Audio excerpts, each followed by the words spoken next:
Good morning, everybody. Thank you so much for joining us today for our December Anti-Hate, Anti-Bias Task Force. I hope that everybody had a wonderful Thanksgiving.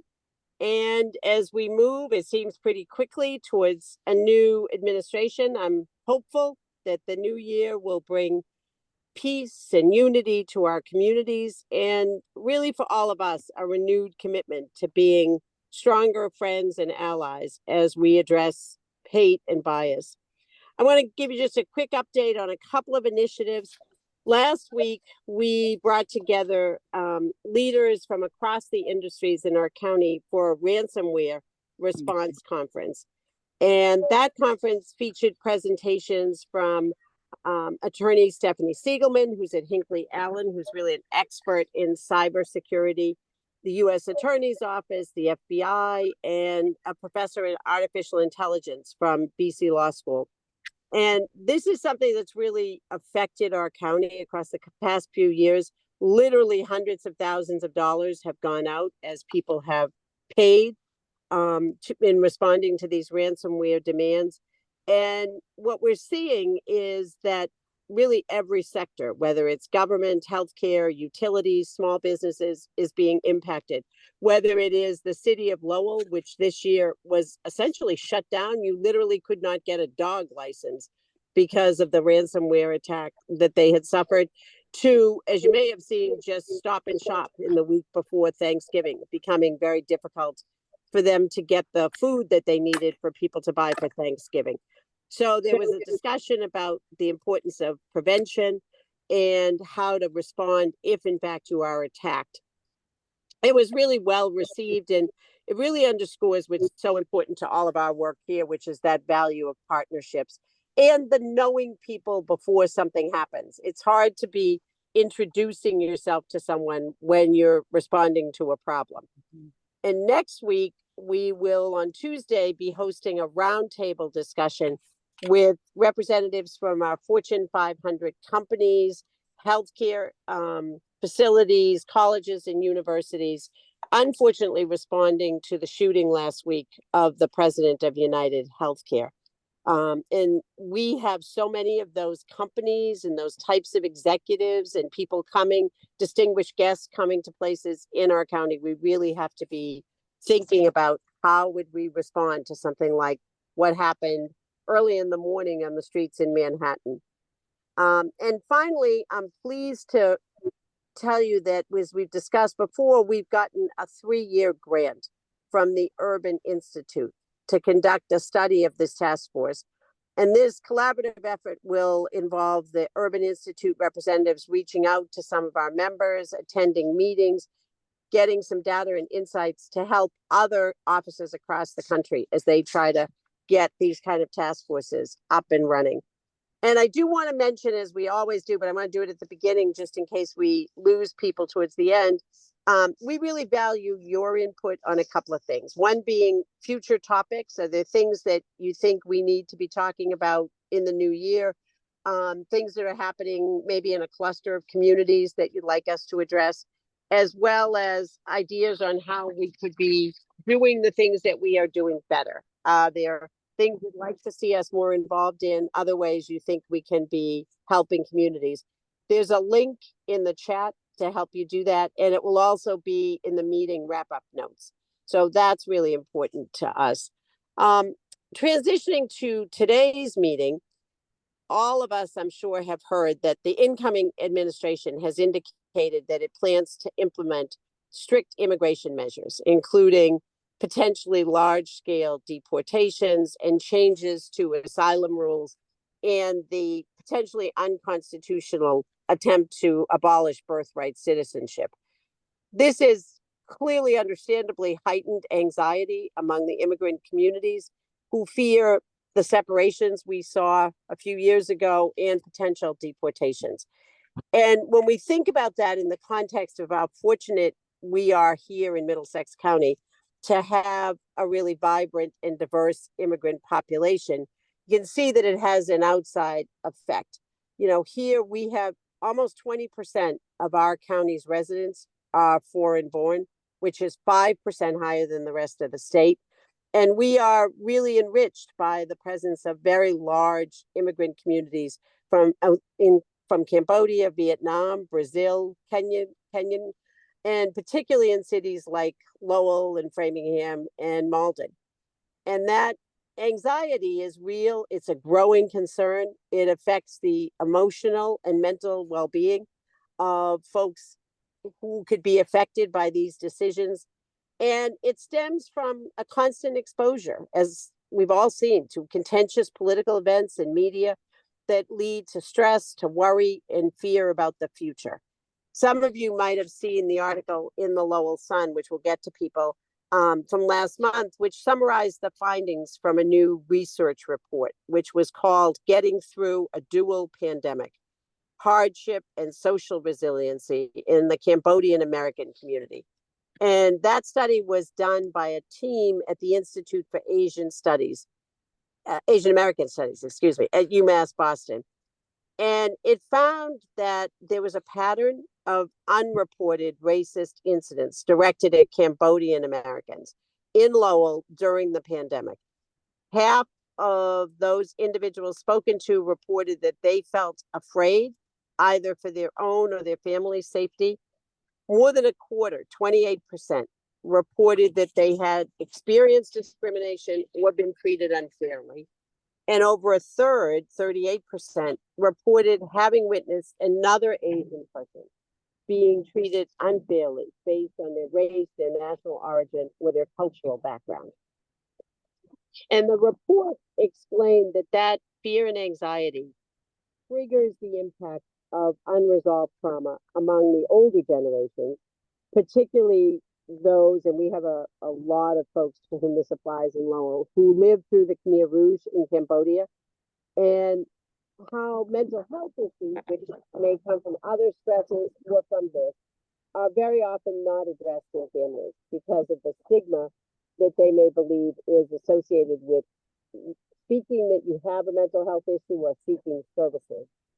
One of the good pieces of the report, and there are several, was that the educational students who were engaged in education at Lowell High School found that they had lots of support and understanding, both from other students and from their staff. And a second highlight was that the community activism that had been demonstrated during the pandemic was incredibly helpful. Cambodian Americans helped each other in getting access to the vaccines, to services, and other emergency aid. Many joined together to speak out, and I had the privilege of attending some of these, the anti-Asian racism events. They supported Black Lives Matter events, public events, and college through K through 12 and college teachers worked to develop programming designed to train teachers and students to both recognize discrimination and to be good allies in speaking up about that. The report included recommendations on how to make meaningful changes that will ensure that our immigrant communities feel seen and heard and protected. And they included additional trainings, mental health services tailored to Cambodian Americans' cultural concepts, and offering many of these services, some of which we do already, but in the Khmer language. So as we continue with those efforts to support our immigrant communities, the findings from this report reinforce the idea that individuals, communities bring with them a history, for instance, from the Khmer Rouge, that impacts them in ways that we might not really understand, not having lived that experience. And that it's important for us to get to know and understand the background of our neighbors so we can help in answering what I talk about all the time is our question of diminishing the number of people who might ever wonder if they belong here. So today's discussion is going to focus on two critical issues.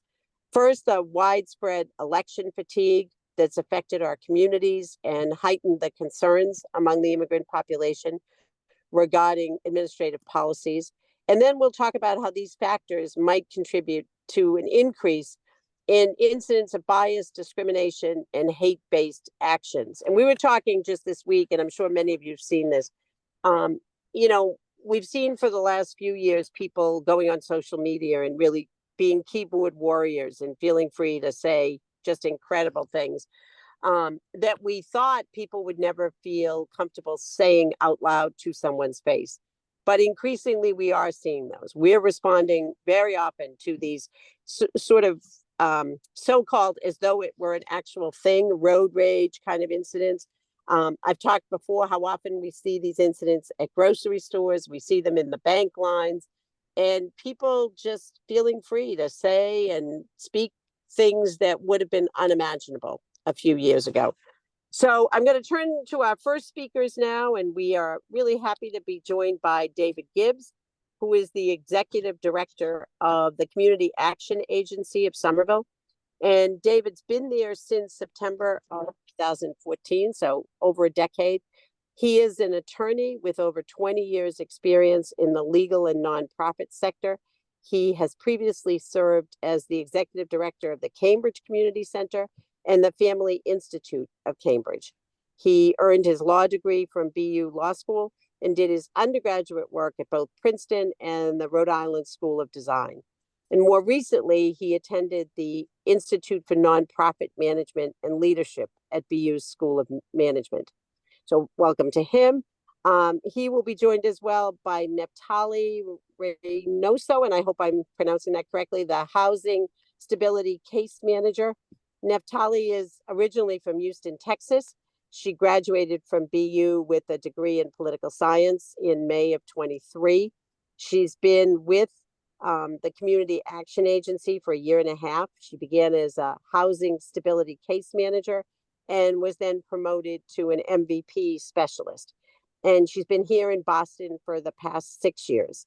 And additionally, we have Pilar Galvez, who was born in El Salvador during their civil war. She attended the University of Rio de Janeiro in Brazil, graduated with a degree in social communication, and then moved to Los Angeles. She's worked as a photographer, a social media consultant, and a community engagement specialist before moving to Boston and taking up her current job at the Community Action Agency of Somerville as a tenant organizer in May of 2024. And I have to say, as many of you know, I'm from Somerville. That is really my home. So I'm always happy to see them doing, as they so frequently are, taking the lead on many of these issues. So David, I think we're going to start with you.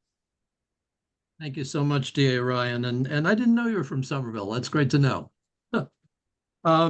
I'm not going to spend a lot of time talking about what CAS is. I'm going to assume most of us know what community action agencies are. We're Somerville's Community Action Agency. We've been in existence for about 43 years now. And something that D.A. Ryan said, and I hope I got this right. Forgive me if I didn't get it quite right, but I think you said that it's hard to introduce yourself when you're responding to a problem, or words to that effect. And that, I think, fits well with what I'm about to tell you and what you're going to hear some of from Neftali and Pilar. We have been in this community now, as I said, for 43 years.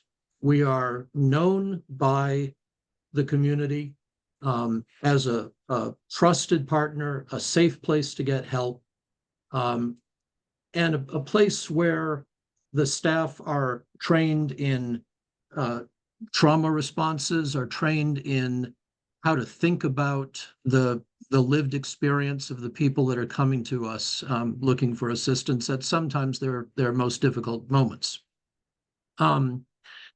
So with that as sort of setting the stage, I want to talk a little bit specifically about how we approach working with specifically the immigrants in our community.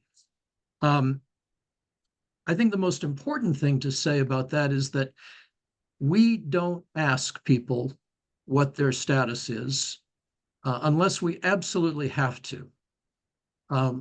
Our largest program is Head Start, which I'm sure most of you are familiar with. Head Start is open to any child that is otherwise qualified, regardless of their immigration status. And so I literally couldn't begin to tell you how many of our Head Start families were documented, undocumented. I know nothing at all about their status. We have no data on that, and I like it that way. In most of our other programs, similarly, we are not required to ask, and we do not ask, and we don't keep data on this. There are a few programs that people, some benefits that people want to access, where citizenship is a requirement. And in those cases, we do have to ask, and we do have to sometimes obtain documentation to back up that information. But for the most part, this whole question of whether one is here legally or not is irrelevant to getting services at CAS. There are other ways that we try to make CAS a welcoming place. And I think that, you know, when I was asked to speak this morning, it brought to mind for me a lot of experiences I've had with government agencies, primarily local government agencies, who are trying to do the right thing, but they don't quite get there. And I hope I'm not offending anyone by saying that, but I'll give you a concrete example. In the city of Somerville, if you wish to attend a public meeting and you only speak Spanish or Portuguese, for example, you can request that the city provide simultaneous interpretation for that, you know, so that you can understand and participate in the meeting. The fact that you have to request it, right there, you've set up a barrier. You've said, this is different. This is not English. This is something else. And you're going to have to make an extra effort that other citizens don't have to make in order to participate. At CAS, within the limits of our budget, we just provide interpretation and translation of documents as a routine matter. And I can tell you that we have had quite a number of meetings over the years where we've had paid interpreters in the room and nobody to interpret, nobody that actually needed them. The point is, you know, we don't make people jump through hoops to get the services they need to participate fully in what we're doing. We provide a wide range of language services. We have telephonic interpretation. Nearly all of our staff are multilingual. We work with live in-person interpreters. We work with translation services, as I said. And all of these things are just a routine part of how we approach the work that we do. Because there are enough barriers that people face to just getting basic services without making language one of the extra ones they have to jump through. I think I am going to stop talking and turn this over to my staff. Like most executive directors, I don't really know what goes on the ground. They do, and I'm really looking forward to them sharing some of their direct experiences with you.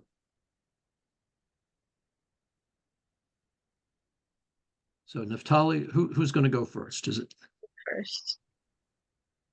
Okay. Well, hi everyone. My name is Naftali. I will reference Houston very briefly, but only as it comes to the matter of immigration, as it is also a heavily immigrant community. But I'm first going to start off talking about what I do here at CAS. I am the MVP specialist, which currently just stands for Municipal Voucher Program. It's a newly funded voucher dedicated originally to help people that were homeless that had children in Somerville public schools.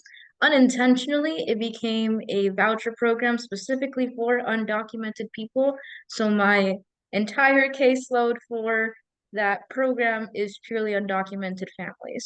What that means is that I've had direct experience with the immigration problems and how it affects them in one, getting their housing secured, getting their food secured, and getting utilities secured as well. So I'll start in concerns to mass raids because I think that's what most people are potentially scared about, considering the scare tactics that the current president-elect is like doing. At the very least here in Somerville, there is a good community here. I'm not entirely sure about how often people know when like ICE raids are happening and how they're able to communicate that. In reference to Houston, when I was growing up, when ICE raids did happen, we had like Snapchat servers and stuff to say that there were ICE raids coming here, and we were able to inform other people to hide in their houses and make sure that they were safe and know that their rights if they did come to their house. The difference here is there's not that much well, they don't have that much knowledge about what their rights are. So what we've been recently doing is I went to a training with the Mirror Coalition quite recently, in which we were informed about what their rights are. Our job right now is mainly just to pass along that information so that they know what to do when ICE does or if shows up at their door. And that's a really sensitive topic to talk about when it comes to all of our clients. This is a fear that a lot of them do have. Just being profiled by their race or profiled by the fact that they can't talk English. So that is just one of their main concerns. We're doing our best to do family preparedness kits in case something does happen, so that they're able to communicate with either an immigration attorney or someone where they'll be able to get help if they do end up in a detention facility. But that's just one of the problems that I think is very much out there. The second, I think, most important problem is the idea of food insecurity. For the majority of people that are undocumented, they cannot access certain benefits. Matter of fact, if you have a work permit, which most of our clients do here because they don't have like full legal status, and it doesn't really count for legal status, you can't get on SNAP until you've been in the country for at least 5 years. That means they have to wait 5 years for them to actually get onto benefits, even if they have children here. The only way that they could actually get SNAP benefits at that point is through their children if they have citizenship. But that faces another problem that we have here. If we can't get them on benefits for food, the only other option we have then is to just serve them at a food pantry or make sure that they have access to some other food. That is just one of the injustices that are faced in this community because there's just simply no access for them. And on top of that, the same thing goes for like certain like cash assistance benefits. If you've heard of public charge, you know that this is something that's being talked about a lot right now and specific to cash assistance. While the majority of public benefits don't fall under the public charge rule, right now the one contender that's up in the air is TAFDC, which does provide cash assistance to members that can be undocumented on behalf of their children. But in doing so, you risk the public charge aspect of it. So now we have to talk about have to talk to immigration attorneys about whether or not this is something that's going to impact them in the future. The rest of it also goes to like utility planning, whether it's applying to LIHEAP or applying to any other utility assistance with the citizenship requirements. That means we have to do a lot of maneuvering when it comes to like housing stabilization and making sure that they're able to pay their utilities so that they don't avoid a shut off and their rent on time.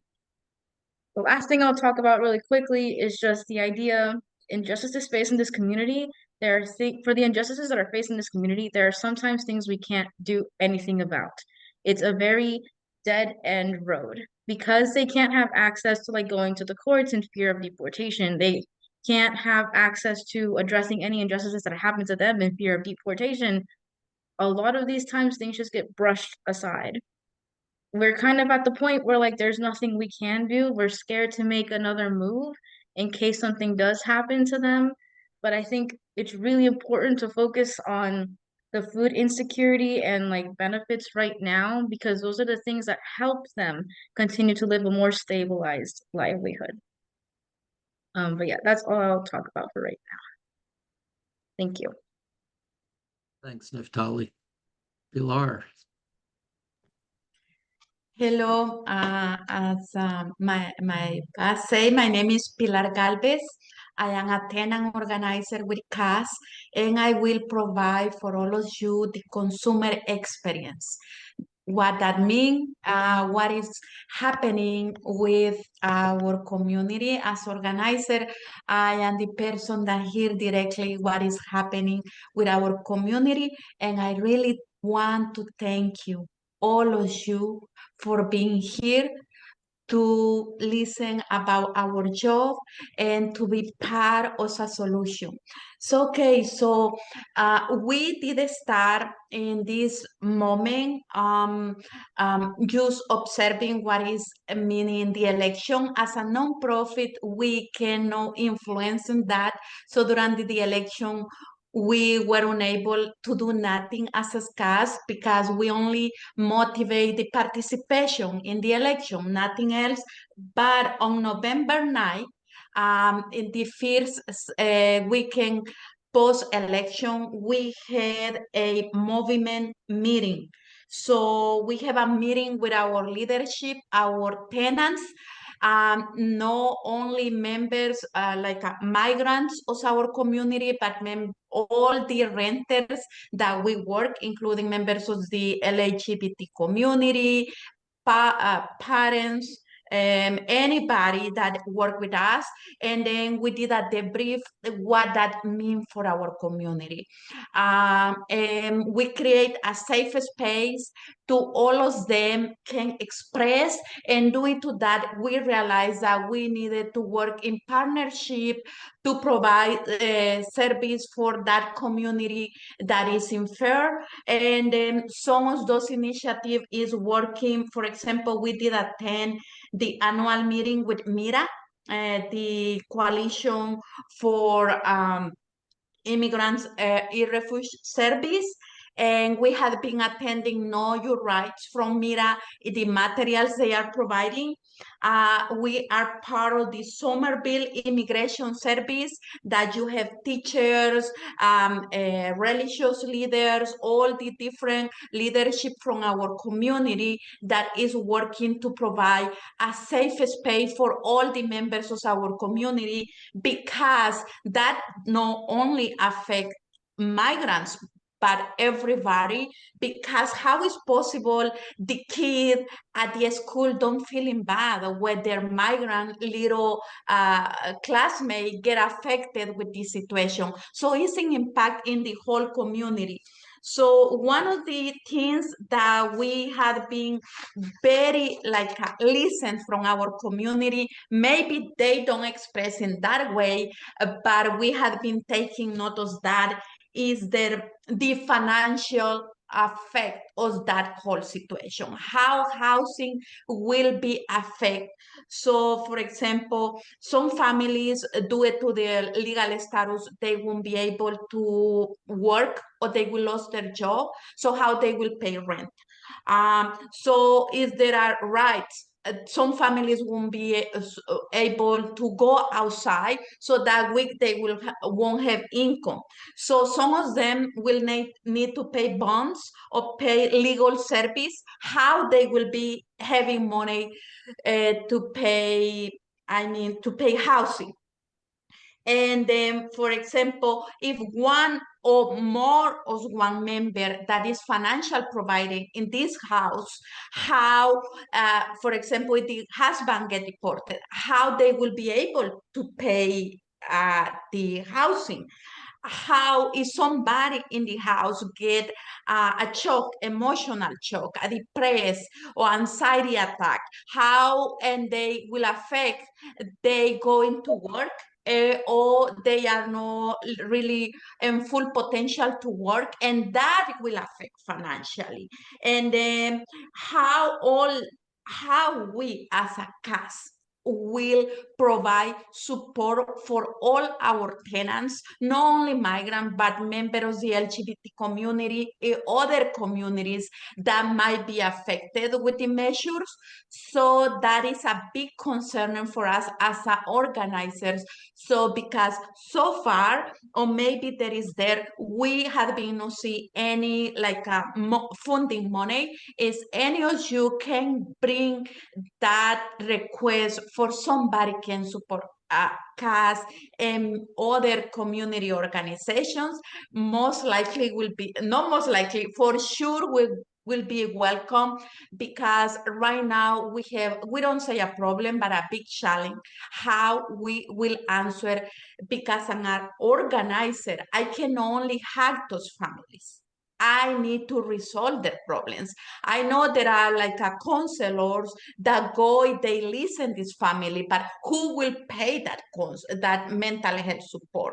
Who will be able to pay, for example, the senior that because the legal status cannot go to medical service, and this senior need to pay in private those medical service, and then unable to pay the house. So most likely, more than presented you solutions, we have a lot of questions right now that I think as a community we can work with compassion for all our members of our community. Yeah, I say this will affect everybody, because here in Somerville, for example, in the school and the Head Start programs, the kids, they are together and they don't ask the legal status of their classmates.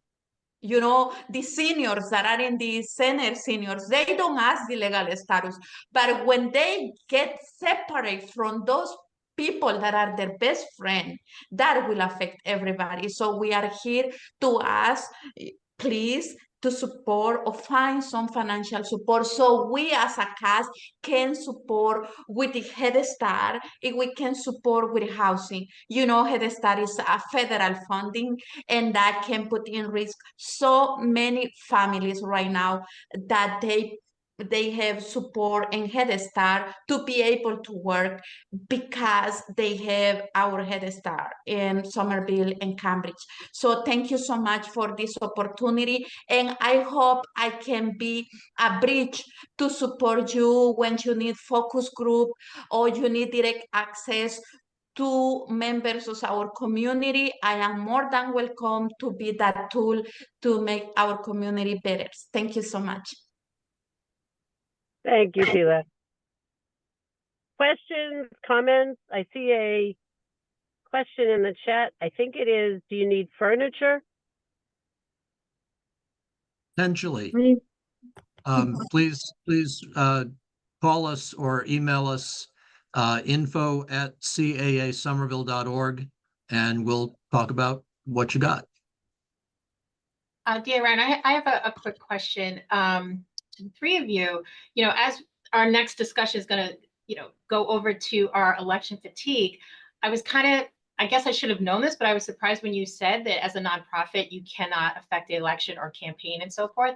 But to me, that was a long time not to be able to provide some wraparound services to that community that was hearing the campaigning and the targeted comments and so forth.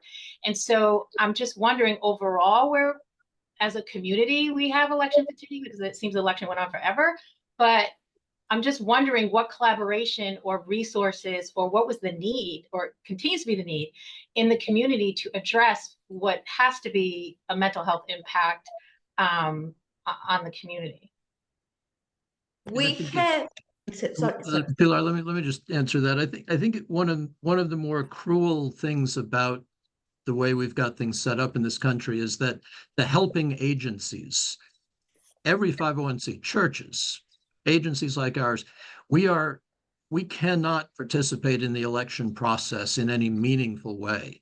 And providing support to people who are understandably freaking out about what they're hearing on the news every day is extremely difficult. There's very little that we can do, and I think we all felt particularly powerless during that election. I could go into long detail about what we can and cannot do. I don't think this is the forum for that, but I think in general it was very, very frustrating for us and for our clients. Yeah. I think Mr. Poindexter has his hand up, I think. Oh, great.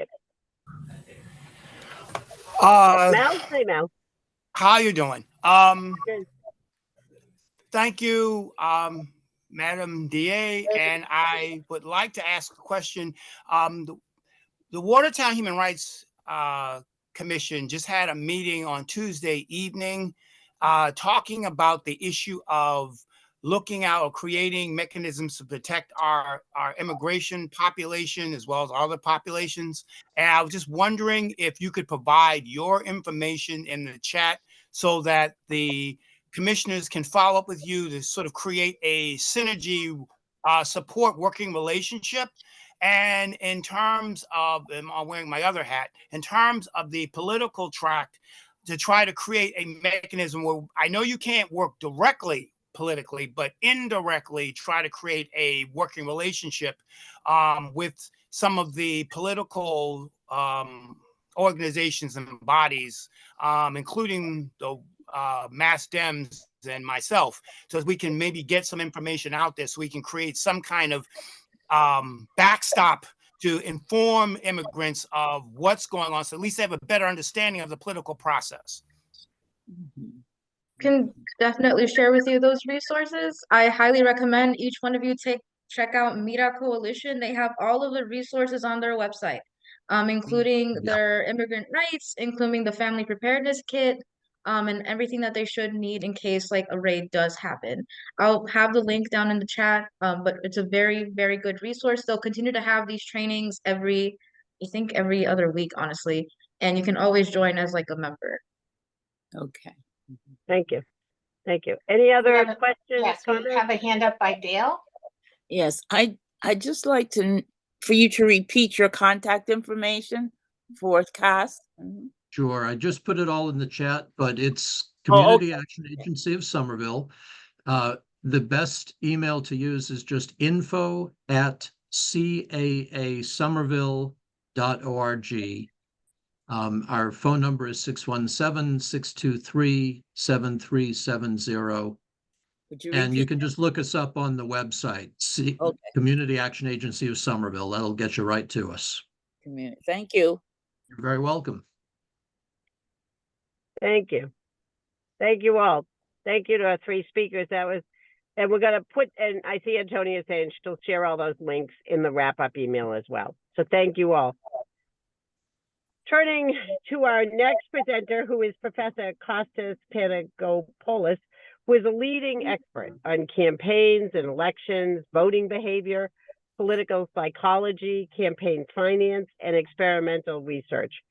Dr. Panagopoulos has been part of the Decision Desk team at NBC News since 2006. He's also the editor of American Politics Research, which is a peer-reviewed journal by SAGE. He is the former director of Big Data and Quantitative Initiatives within the College of Social Science and Humanities. And he came to Northeastern from Fordham, where he was a professor in the Political Science Department, the director and founder of the Center for Electoral Politics and Democracy, and the graduate program in Elections Campaign Manager.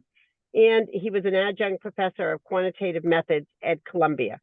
So Professor Panagopoulos, we're happy to have you here. I think this is a fascinating piece of information we're going to talk about. Thank you.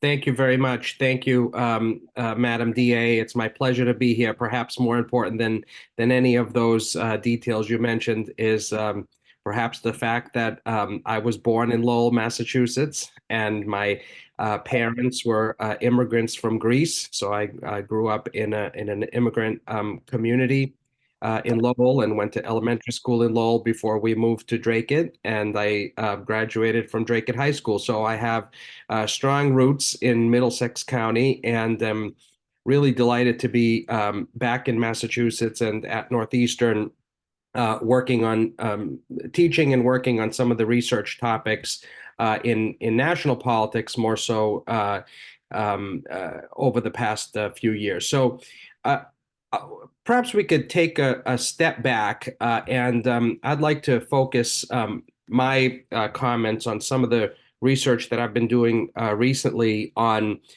elections and how they're impacting everyday Americans, and particularly with their health outcomes. But I will take a step back to set the stage for some of the developments that we have been seeing over the past few decades and how they affect particularly what the DA was talking about in setting the stage and the foundation for a climate in which the kinds of things we're seeing expressed in everyday life on social media that we would never have heard much of before are now pervasive and all around us, and what has really set the stage for this. And there's lots of factors that we could talk about, but we're certainly seeing quite a bit of evidence that this is happening across the country, not just in our communities here in Massachusetts. So let me start by addressing the notion of election fatigue and this idea that Americans are just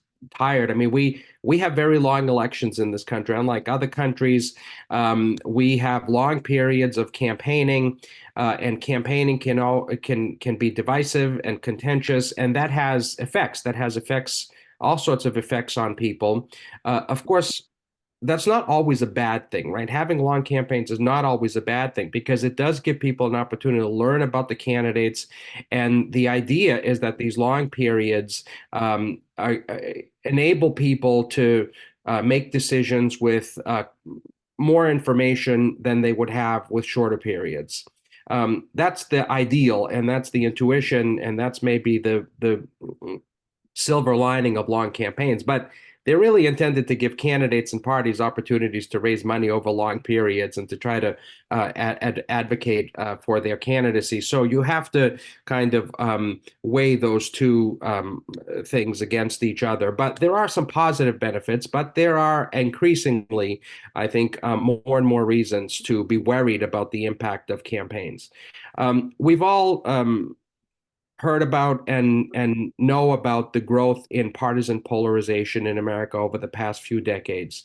The idea that the median Democrat is moving farther and farther away from the median Republican in both Congress at the elite level and at the mass level, setting the stage for division in this country and for a climate that enables and fosters the kind of contentiousness and ugliness and hate that we see across this country that is ostensibly rooted in political differences, but I think reflects much, much more than that. It reflects discriminatory attitudes and attitudes of racial animus and bias that I think are animating a lot of, as those things have become less and less acceptable to explicitly endorse, the kind of expression that we're seeing is rooted in politics and political differences and ideology that is masking a lot of the racial animus that is really underlying many of these ideas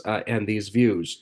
And to that effect, besides the growing partisan polarization that we've seen across the country over the past few decades, we have seen a marked increase in what political scientists like to call affective polarization, which is to say polarization not based on partisan or policy-driven differences between Americans, but the degree to which we like or dislike people within our own party and members of the other party. And this is rooted in political psychology. This is rooted in people's inclination to love their in-group, so-called in-group, and to dislike their out-groups. It's rooted in evolutionary, in our evolution, right, that has been programmed over the course of human evolution to be threatened by outgroups and people we perceive to be different from us in some way. And the degree to which Democrats and Republicans have grown to dislike the other side has really increased in recent decades. And it's not just on policy-driven issues. It's the degree to which you would feel upset if your child married a member of the other party, or if a member of the other party moved in next door to you on your street, right? It's these types of things, right? This type of animus that is driving increases in affective polarization that we're seeing across the country. And that sets the stage for the kind of hate that we see expressed on social media and in everyday life that is, as I said, ostensibly rooted in politics, but reflects much more than that. And this polarization, this affective polarization, or what we call negative affect or negative affectivity, is having an impact on Americans. There's a wave of studies that emerged in the wake of the 2016 and 2020 elections that suggest that Americans' political leanings and experiences are associated with their physical and mental health. These studies build on a literature that has found differences in life satisfaction and happiness between Republicans and Democrats, increases in election-related stress and anxiety, and most recent studies that link partisanship and partisan polarization to a range of health outcomes, including the days of poor physical health that people report, days of poor mental health that people report, depression, anxiety, sleep issues, and even drinking. And I have done recently quite a bit of empirical research looking at this nationally using rigorous empirical approaches. And I'll just summarize some of the findings of those studies. We have found, for example, that those people who were highly politically engaged or most interested in politics and who score very high on negative emotionality toward the other party feel more political anxiety than their counterparts after the election, for example, after the 2020 election. In 2020, those people who voted for Donald Trump and conservatives and even African Americans reported feeling less political anxiety than their counterparts. But this was somewhat surprising in light of some previous research on the impact of electoral loss. We have also found evidence that polarization is linked to declines in physical health, right? The more distant an individual feels politically from the average voter in their state, the worse health outcomes they report. And this is not I'll get to mental health, but this is not mental health. This is physical health, right? You know, high blood pressure, heart issues. I mean, all sorts of physical ailments that are manifesting themselves in people when their views about polarization are higher. Participants who see an increase in polarization around them have higher odds of developing depressive disorders and anxiety disorders compared to those who perceive no change in polarization. So there's clear evidence in the research that we're seeing that this contentiousness in the political climate around us is affecting our health. It's making Americans sick. And I'll just cite one other study because I find it fascinating. We developed a measure of similar to the way that medical professionals diagnose PTSD, post-traumatic stress disorder. We developed a measure of this for what we call election-related post-traumatic stress disorder. And we found that 12.5% of American adults experienced election-related PTSD in the aftermath of the 2020 presidential election, right? This is far higher than the 3.5% of Americans that report PTSD annually, right? It's almost 4 times greater than that, right? And negativity towards opposing partisans was driving much of this election-related or election-induced PTSD, right? And these findings are noteworthy given that the impact PTSD can have on everyday life. Over 3/4 of individuals with PTSD share or develop another mental health condition like depression or anxiety or bipolar or sleep disorders. Studies have also linked PTSD to increased risk of disability or chronic health impairments, as well as substance abuse problems, hazardous drinking. So the possibility that a single contentious election cycle could have the capacity to produce such long-term mental and emotional consequences for citizens is very distressing. So at this point, we've just scratched the surface in documenting the prevalence of these types of health outcomes linked to politics. The next step is to figure out what to do about it, right? And that's a bigger question. How do we intervene to either reduce the effects of this type of polarization or to address polarization itself? And that is a research enterprise that I'm engaged with currently to try to find strategies to work with organizations like yours and community groups and others to intervene in ways to mitigate some of the harmful effects of this type of political polarization. And again, returning just quickly to the notion of election fatigue, I think one indicator of election fatigue is the degree to which Americans participate in elections. If we look at 2024, and it's tough to do because 2020 was an idiosyncratic election cycle given the global pandemic that it unfolded in. But voter turnout nationally was lower in 2024. It was about 64% compared to about almost 66% of eligible voters in 2024. But there were only 8 states, if you include the District of Columbia, that experienced an increase in turnout in 2024. 43 state turnout went down in 43 of the 51 states, if you include DC. 5 of the states in which turnout went up were battleground states, right? That's not too surprising given how heavily invested the campaigns were in both of those, in those types of states.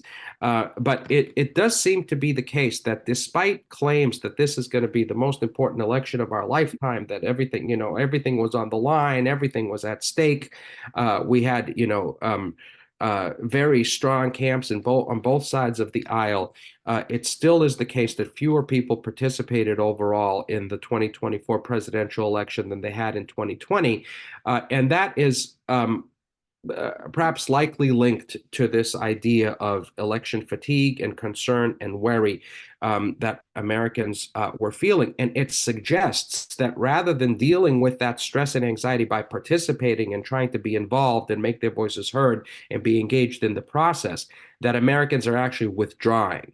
That their solution for dealing with the contentiousness in our politics is Americans are pulling back and disengaging from the process. And that can have potentially negative consequences for democracy in America. So I'll stop there and be happy to take questions. But some of these findings are distressing, and figuring out what to do about it is even more concerning. And that's where research collaborations and partnerships with your group and groups like yours in Massachusetts will be helpful to helping us sort out how to address some of these problems and make things better. Thank you. Thank you, Professor, and welcome back to Middlesex County. Nice to have you Thanks home. a lot. People have questions, comments, and Antonia, I'm having trouble seeing the raised hands. So if you want to that's just grab fine. people, We that do would be we great. do have a question from Melvin. Just quickly, is there a way to get a copy of this report? Because I know, including myself, there will be quite a few people who will be very interested in seeing your data, and then also the specific breakdown you have in terms of the fatigue. Because as we look at the election of 2024, that is one of the primary questions that is being raised as to why the lower voter turnout. And you've touched on something very, very crucial here in terms of the fatigue. So is there a way you could forward that report out? Sure. So some of what I've summarized comes from multiple articles. I will send those to Antonia and she could perhaps circulate them. The 2024 data is not yet available. We've not completed our, research on 2024, but these are some of the early things that we're seeing. So some of that will be forthcoming, and I'm happy to share it at that time, but I'll share what we've already produced with the group and circulate it. Thank you. Other questions, comments? I just had a quick question. So in the research that you have been doing, and now that we hear about especially this election with the impact that it has had on the immigrant community and other groups that were targeted or debated amongst during this election, who are the people that you are getting the information from? Is it an exit poll? Is it registered voters? Does some of this data do that grassroots research within maybe those that didn't vote, but it's affecting the community? Is that part of the data, or is that something that you hope to do going forward with your studies? Well, so some of this research comes from aggregate data that we know about, how counties voted and the degree of polarization in those places, et cetera. But most of it comes from nationally representative surveys that include voters and non-voters. It's not just citizens. It's American adults who live in this country and respond to surveys, but they are nationally representative cross-sections of the American public. Some of them are very large-scale studies that have been done in the medical community that ask about health outcomes, and we have exploited those data to connect it to election outcomes to look for these patterns. So all of it is based on empirical research and nationally representative cross-sections of the American public.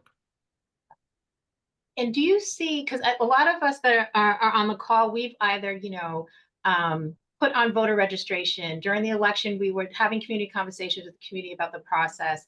But then, as we saw in some, city council meetings and other things, they became targets themselves of those that were doing the work or facilitating those conversations, right?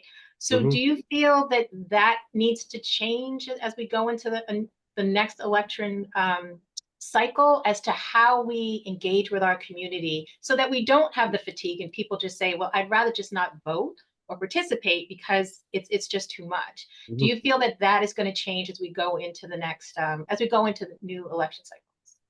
Well, I think it has the potential to change, right? I mean, we saw it change in 2020. We saw it change during the Obama election, for example, right? And there's all sorts of reasons why these things. Some of them are institutional reasons. Others are people get swept up in particular candidacies or get fed up with the current administrations, and that ushers in an era of involvement, et cetera.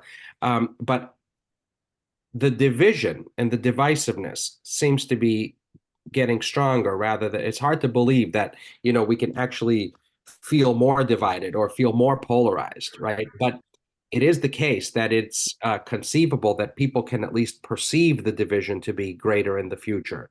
And if that causes them to become disengaged, we will see lower and lower levels. Of course, as people withdraw from the political process, it gives those people who actually participate a stronger say in what actually happens in the outcomes, right? So withdrawing is not necessarily a solution, but I think people feel, they're at their wits' end. I mean, they're in many cases, they're scared to vote because of the election threats that are out there. And people are scared to volunteer to be election workers and other elections officials. And people are worried about the climate around them, and they are, not expressing their views. They're not putting up lawn signs. They are not registering to vote because they're worried and they're scared and they fear threat and discrimination and bias rooted in their political views. So there seems to be a growing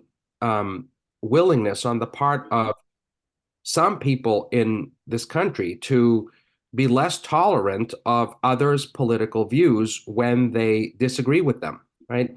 And that is a fundamentally un-American thing, and something that I think if we don't address it or find ways to think about, addressing it, it's going to have all sorts of negative consequences for this country.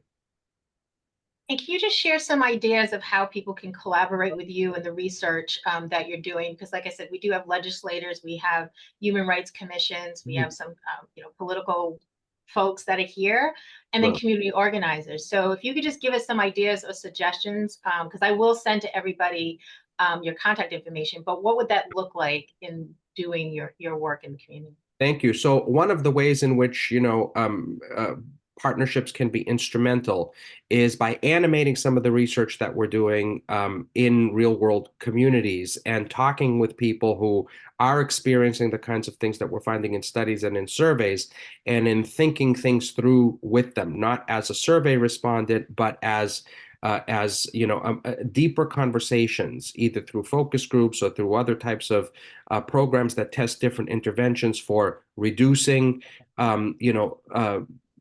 the impact of or the consequences of some of this polarization, or thinking through ways in which we can change people's views about polarization. Because I think that there's no doubt that we are a more polarized country than we once were, but there's lots of evidence that we are less polarized than some people think we are, in the sense that, there's a lot of consensus in this country on many issues and on many things. And I think that the division is being exploited for political purposes, but the consensus and the common ground and the things that bring the country together, which no one is really paying much attention to because it doesn't serve anyone's political interest to do so, are getting lost in the shuffle. So by raising the awareness of the things that unite Americans and the things that bring people together, and heightening the consciousness of the common ground that is pervasive in this country, I think that we could go a long way, and that can happen through individual communities, but also through the media and through all sorts of people who are in a position to emphasize this rather than constantly focusing on the division and the polarization. Thank you. Thank you. I think there's a question, if you could see it, Antonio. I think Linda had a question in the chat. Linda had a statement, I believe, right, Linda? In the community, Yeah. this PTSD and the attacks from polarization is deterring volunteers to do service, even less controversial roles. It still is having an impact in, decrease in participation. Is that right, Linda? Yes, that's right. People are afraid to volunteer now. Mhm. They're watching other people be attacked, Mhm. and the viciousness on social media is deterring people from getting involved. And because meetings are recorded, it doesn't stop at a meeting. Those links are being shared, and people say, "Not me. Can't put myself out there," even if it's a happy event that's being organized. People don't want to put themselves or their families in jeopardy. The trust level is going down and the fear is going up. And I love that you are welcoming people's experiences. I'd love to communicate with you and share your information with people that are experiencing it, at least in my town. Mhm. And Thank you. Antonia knows about this. And people may have seen, there's an allegation that occurred of an individual at the select board in Natick during a discussion, a contentious discussion, going out and then finding their car damaged. So that's the kind of thing that, never mind worrying about your personal safety, which I know some people are, but it's also just no one wants to deal with that. And why go and volunteer and then deal with that sort of thing? And that story being told and retold spreads that fear and that concern. Mhm. I think that's right. And in other research that I've done, we're seeing a real deterioration in the types of norms that have really been fundamental to American civic life since the founding of this country. I think we're seeing that people are less willing to adhere to the kinds of things, respect for others' views and not resorting to political violence and the types of things that were not very prevalent in this country for a long time, find voice and expression in ways that have that are very troubling in recent years. Any other questions, comments? I don't see any hands up. Nope. All right. Well, thank you. Thank you for that. That was just pretty fascinating findings. Thank you. Thank you. Anything anybody wants to share about upcoming things that they have, or no? Okay, so I remind you again about helping us out with topics. Our next meeting will be Thursday, January 9th, and have a wonderful holiday season. Thank you all for being here. Thank you, Antonia, and a Thank you. special thanks to all of our speakers. Take Thank you. care. Thank you.